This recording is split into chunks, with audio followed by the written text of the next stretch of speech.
Siyempre naman. Alam mo naman dito sa atin, dito pag nanood ka ng live, matatawa ka minsan, nawawala yung antok mo eh. Masaya ko sila.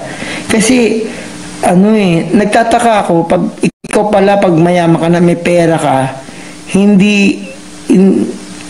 sikat na sikat ka, hindi mo man lang makapagganto dito, di ba, lumapit ka sa masa.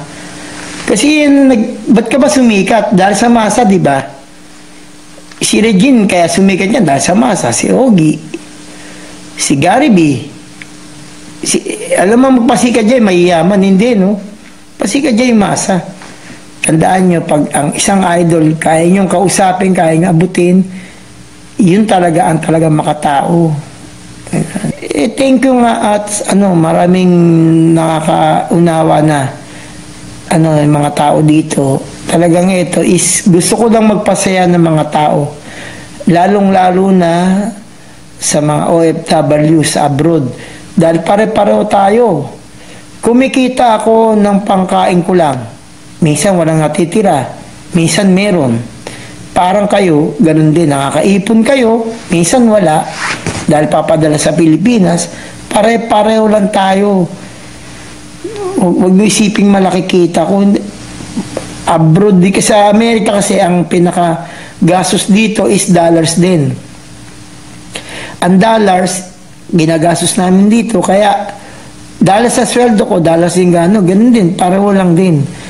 May maipon ako minsan, $500, 1,000. Tapos sa isang buwan, minsan gigipit ka, ilalabas mo rin yun. Ganun kasi nabubuhay tayo doon. Imaginin mo, kasikatan ko, pag kumita ako ng ng 200,000 sa isang buwan, galit ako. Maliit ang kita. Maliit yun, 200,000 pesos. Maliit yun. Galit ako noon. Kasi may ang laki ng babayaran ko mga reporter. Diba? Galit ako. 200,000 lang. $4,000. Maliit yun. May reporter kang babayaran. Lalagyan mo yung mga pulis. Lalagyan mo yung mga banda mo, babayaran mo. Ganun. Kaya nga sinasabihan ko sa inyo, kayo mga OFWs, mag-ipon kayo. Hindi habang panahon malakas kayo. Mag-ipon kayo. Pag nakaipon kayo, magtayo kayo maliit na negosyo sa atin. Para nasa abroad, mahirap yung buhay sa abroad minsan. Hindi nyo alam kung biglang madisgrasya kayo, wala kayong benefits, o wala kayo. Iba pa rin sa Pilipinas. Ako ganun din. Babalik din ng Pilipinas. Pabalik-balik. Kasi American citizen ako Dual citizen na ako ngayon. Pwede ako sa Pilipinas, pwede sa abroad. Pwedeng, pag nagkasakit ako, pwede ako dito magpagamot sa Amerika, libre. Yun. Kaya, ang sasabi ko sa mga Pilipino, tiyaga-tiyaga lang. Wag mo isipin na pinapayong ko, gawin nyo to, hindi. Tiyaga-tiyaga lang, pasensyaan lang tayo. Pero totoo yun yung katotohanan. Ang Pilipino napakatiyaga sa trabaho. Nakikita ko sa akin yan, tiyaga-tiyaga ako sa trabaho. Minsan tiyaga ako. Nag-Uber driver ako. May 16 hours ako. Kumikita ako ng 1,000 a week, $1,000 a week. Imaginin mo. Dito nag-Uber driver ako dito sa Amerika Kumikita ako 1,000,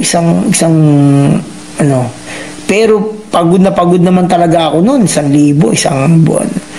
4,000, meron ako, tuwan-tuwa ako. Pero pagod na pagod ka naman. Kaya iniwanan ko yung Uber dahil sa Amerika kasi may nangu-hold up.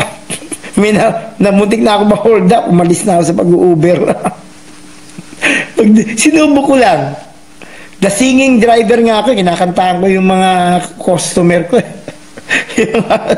Kakantahan ko ng Journey, pati Air Supply. Tuwan-tuwa. The singing driver. Yun ang maganda sa Kaya yan, para sa akin, ito yung ang topic natin, kung saan yung gusto magtrabaho, sa Amerika o sa Pilipinas. Para sa akin, both. Okay? Pwede kayo magtrabaho sa abroad, pwede kayo magtrabaho sa Pilipinas. Dalawa, pwede. Basta pag magtrabaho sa abroad, mag-ipon lang kayo, balik kayo Pilipinas, magtayo kayong maliit na negosyo. Hindi na kasama nyo pa pamilya nyo. Ha? Pwede kayo magtrabaho sa Pilipinas, basta kaya nyo buhay yung pamilya nyo, okay lang. Diba mga idol? Kaya, pag wala kayong tiyaga, walang nilaga. Basta manap kayo ng trabaho na negosyo na kikita naman, hindi naman yung palugi. Kasi kahit na anong trabaho at masipag kayo, kayang-kaya nyo yan. Kasi na pinamana sa akin ng nanay ko yung kasipagan. Ang sipag ng nanay ko. Ang tatay ko tamad, tutulog lang. Nanay ko nagtatrabaho mabuti. Yun.